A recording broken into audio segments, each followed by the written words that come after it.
Hi, and welcome back to another Canadian Odyssey video. Today we're going to be looking at an area called the Thousand Islands. The Thousand Islands are basically in the upper reaches of the St. Lawrence River and generally run between Kingston, Ontario and Brockton, Ontario. The border between the US and Canada runs pretty well up the centre of the St. Lawrence in this region, so the islands are spread between the USA and Canada. Now we're here on the Canadian side in a place called Rockport, where we'll be taking our cruise across the water and going into the US side. The islands range from large islands to little more than rocks, with houses precariously, it seems, perched upon them. And there are so many of them. This is just a boat owner's paradise, basically. So you can see them going backwards and forwards. This one here's got a Canadian and a US flag, so he's got an each-way bet going. But over here, most of them have some sort of building on them. Here we see the shortest border bridge in the world, running between the Canadian island on the left and the US island on the right. We're now in the US waters, and what we're doing is we're making our way to Hart Island. Now, Hart Island is special for, as you may know, for Boldt Castle, which we'll have a close look at shortly. As you can see, some of the houses here perched on little more than a rock, whereas others, islands are larger and accommodate several estates on them. And some of these are quite magnificent structures, many of them dating back about 100 years, because it has been a playground for the rich for the last 100 years or so. And of course we have to have boat houses here because it does snow in the winter here. It gets very cold, so good to get those smaller boats under cover basically for that season. But it is certainly a summer playground for everybody. If you've got a boat, you've got so many places you can go. Okay, some of these houses are a little more than a rock. As we can see here, you do not want to be stepping out the door without thinking about where you are. And quite an outlook for them too. This is an interesting one, spread over a bit longer rock. And as we make our way up towards Boldt Castle, there it is in the distance. Now, Boldt Castle was actually built by George Boldt, who was the proprietor of the Waldorf Astoria Hotel in New York City. Building was commenced in 1900 for his wife, Louise. This is the boathouse where they stored their boats. Now, he built this house basically out of his affection for Louise, but in 1904 he basically called a halt to building because Louise had passed away, and therefore George never set foot in this castle or on the island even from that day forth. But the structure is very impressive. Lots of little parts to it, and everywhere you look, obviously a magnificent water view.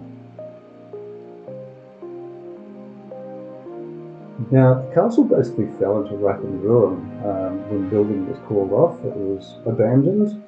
It wasn't until around about 1977 that the Historical Trust basically stepped in and started doing work to restore and complete some of the works. And this is an ongoing project. There are lots of parts of it which you can see are clearly still not completed. This is the music room where we have a nice little pipe organ. Okay, the round tower basically is for the mechanics of the place. You have the water, electricity was all generated there, and a nice little dining room here for a tete-a-tete with a couple of friends. And of course the kitchen, where it all comes from. Not sure if those are 100-year-old eggs, I hope not. But yes, the light and airy environment of the castle is evident in all the rooms you go into. It's very much taken in the natural light. Even the servants' dining room has a very impressive outlook. I mean, servants of the time would have been working very hard, but you might as well be here doing that rather than in some less impressive place. And the view is basically up one of the balconies, looking back to Alexandria Bay in New York City, not New York City, New York State. You have to have good eyes to see New York City from there. And the central stairwell, basically stairway with a light dome. But it's very impressive. And this is how a light dome works. It's rocket science, I guess. But good to know these things. And we have some of the bedrooms here. Whether they were ever slept in, not sure, doubtful.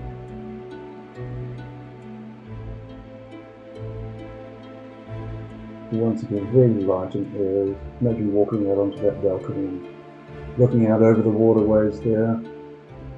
It must be terrible. And a swimming pool. It's clearly was not completed. It's not mined at all. It's getting shallower by the day with all those coins by the looks of things as well. But as you can see, it's quite rough and ready in here still. So lots of work would still have needed to have been done, and perhaps still will be. This is the outdoor area of the pool. It's in that sort of circle area, and you can just see the magnificent structure of the castle there. Quite a work of art.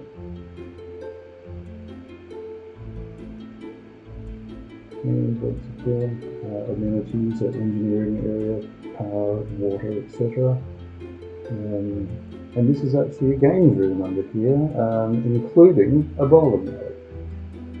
Now there is a story about George and his mother-in-law's house, which is this one here, where apparently he took her there in the spring and picked her up again in the autumn. Whether that's true or not, you decide.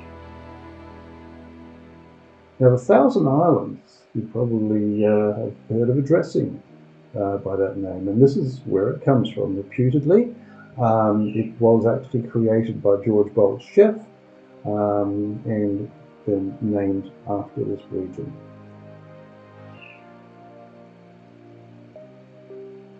We come up to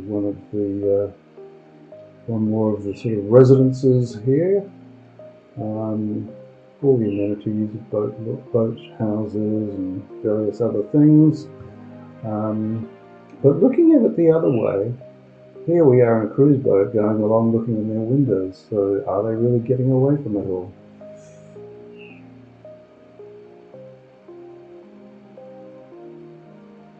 Still looks nice though, like a Coke. And on our way back to Canada. Thanks for watching.